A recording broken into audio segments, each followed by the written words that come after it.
You think you're safe in your own driveway? Think again. The night I found that blinking red light under the bushes, I thought it was just a reflection, maybe a kid's toy left behind. But when I followed the wire, it led straight into my neighbor's garage. And when the sheriff finally opened that door, we realized our HOA president had turned the whole neighborhood into her personal surveillance lab. I'm Marcus Reed, 35, electrician homeowner, and apparently the unknowing star of my neighbor's reality show. It all started on one of those long evenings after work when the sun dips low and the street looks almost too peaceful. I'd just finished rewiring Mrs. Patterson's kitchen and was dead tired. I parked my truck, stepped out, and that's when I saw it, a faint red blink behind the azaleas. Small, rhythmic, mechanical. My instincts kicked in. 15 years of working with wiring teaches you when something doesn't belong. And this definitely didn't belong. I crouched down, brushed away the mulch, and there it was, a small black camera, professionally installed cable neatly buried and disguised under fake leaves. Whoever did this knew exactly what they were doing. The angle faced my driveway, my front door, even through my living room window. The wire disappeared under the fence, running in a perfect straight line toward Charlotte Winters's house. Charlotte, the self-appointed queen of Willowbrook Estates. HOA president. The woman who once measured my garbage cans with a tape measure because they were 6 inches too far from the curb. My stomach turned. Charlotte loved rules. But a hidden camera that crossed every line imaginable. I snapped a few photos and stood there staring at that little lens, staring back at me. How long had it been there? Weeks, months.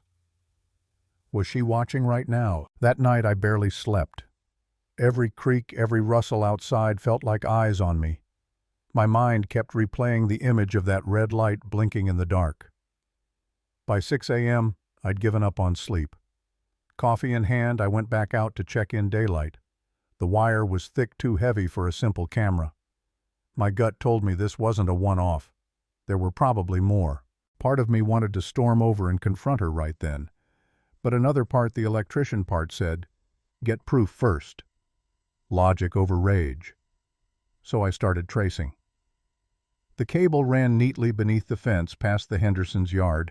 They travel most of the year, easy cover, and straight toward Charlotte's detached garage. Charlotte Winters was 50-something, always immaculately dressed blonde bob, crisp polo shirts, clipboard in hand like it was a crown. She was the kind of neighbor who'd smile while handing you a citation. Still, I needed to be sure. So I grabbed my voltage detector, ran a quick test, and yep, the line was live, pulling current directly from her property. Now I was furious. Not just because she'd invaded my privacy, but because she'd done it with bad wiring.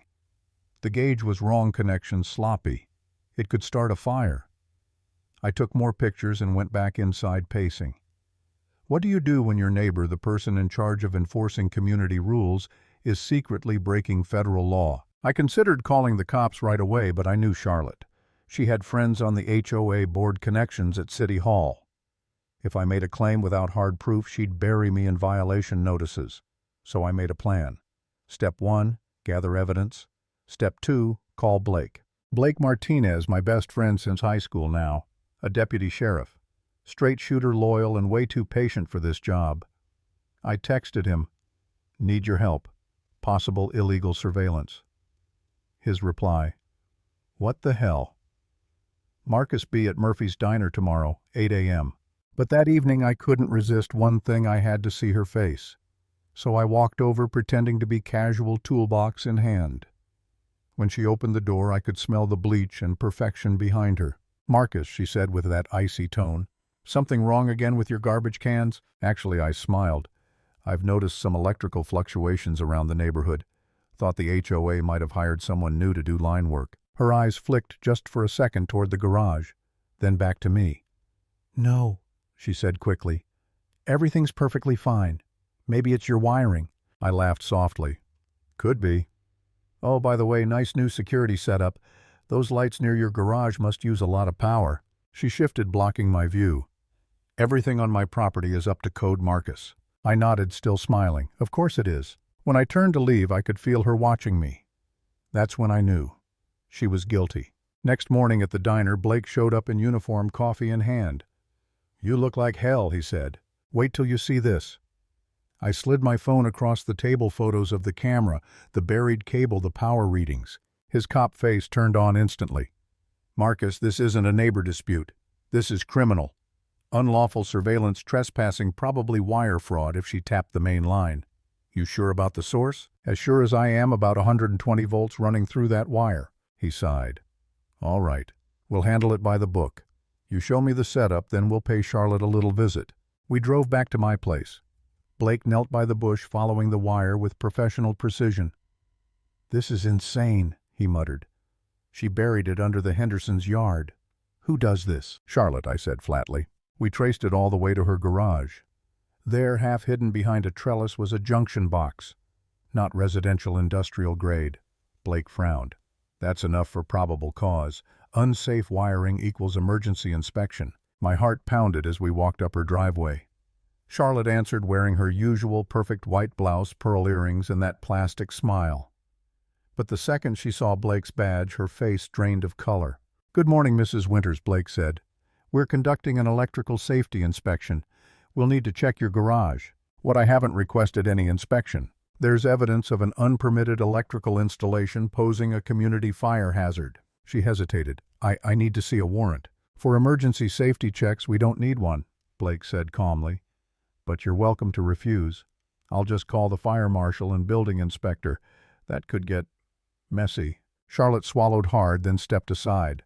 "Fine, but I want to be present." Inside her spotless garage, the air smelled like lavender and ozone. Blake went straight to the junction box, pried it open, and there it was, an illegal mess of wires feeding into a DVR system with blinking green lights. "Mrs. Winters," Blake said slowly, "care to explain why you have a 6-channel recording hub hooked to unpermitted power lines?" Charlotte's voice cracked. "That's for security, for neighborhood safety." "Neighborhood safety." Blake flipped a switch and a monitor came to life, 6 camera feeds. My driveway, Henderson's yard, the community mailbox, the park, even the HOA office. Charlotte lunged forward. "You can't look at that. You need a warrant." Blake's tone turned icy. "Ma'am, you're under arrest for unlawful surveillance, power theft, and violation of privacy statutes." Charlotte's composure shattered. "I was protecting the neighborhood," she screamed as Blake cuffed her hands. "People break the rules, someone had to watch." The words hung in the air like static. She truly believed it. Neighbors began gathering outside as the patrol car pulled up. Curtains fluttered, whispers spread like wildfire. Mrs. Patterson came out clutching her robe. "She was spying on us." "Not just you," I said quietly. "All of us." By afternoon, the street looked like a scene from a crime show. Fire trucks, county inspectors, news vans. As investigators traced more wires, the horror grew. There were cameras hidden in the community mailbox cluster, disguised as birdhouses in the playground, even inside the HOA office ceiling tiles. When one of the inspectors said, "She's been recording for at least 2 years," the crowd went silent. Parents looked at each other in shock. Sarah Martinez, who lived 2 houses down, shouted, "She filmed our kids playing in the park." The silence broke into angry voices. People demanded answers. Some cried, others cursed. I just stood there numb. For months I'd thought Charlotte was just nosy. Turns out she was running a surveillance state. That night I sat alone in my living room, lights off, staring at my reflection in the dark window. For the first time in a long while I felt defeated. I kept asking myself, how did we not see this? How did I let it go this far? Part of me wanted to drop it all, move out, start fresh somewhere. No one even knows my name. But then I remembered Charlotte's smug smile, the way she'd told me my trash cans were out of compliance. I wasn't going to let her control me anymore. Next morning the FBI arrived. Turns out Charlotte's setup wasn't just illegal, it was massive. The shed behind her house, the one we all thought stored lawn tools, was actually a fully wired command center. When they cut the locks and opened it, even the agents froze. Rows of monitors, humming servers, filing cabinets labeled with every resident's name. Every one of us had a folder. Photos, schedules, notes.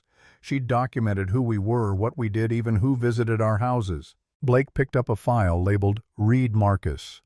Inside were photos of my truck timestamps of when I left for work, even screenshots of me fixing my porch light. It was like reading a diary written by a stalker who lived across the street. I felt sick. My hands shook. It wasn't just surveillance, it was obsession. Detective Park from the cybercrime unit said, "This is a professional operation. We're talking about terabytes of data. She's been running this for years." Then another agent came out holding a hard drive. "There's evidence she might have shared footage with outside parties," he said, "possibly selling information." That broke me. It wasn't just invasion anymore, it was exploitation. My private life, my neighbors' lives, our kids turned into data for someone else's gain. By afternoon, national news crews arrived. Helicopters circled overhead. The headline hit every local station. HOA President operated illegal neighborhood surveillance network. Blake called me that evening.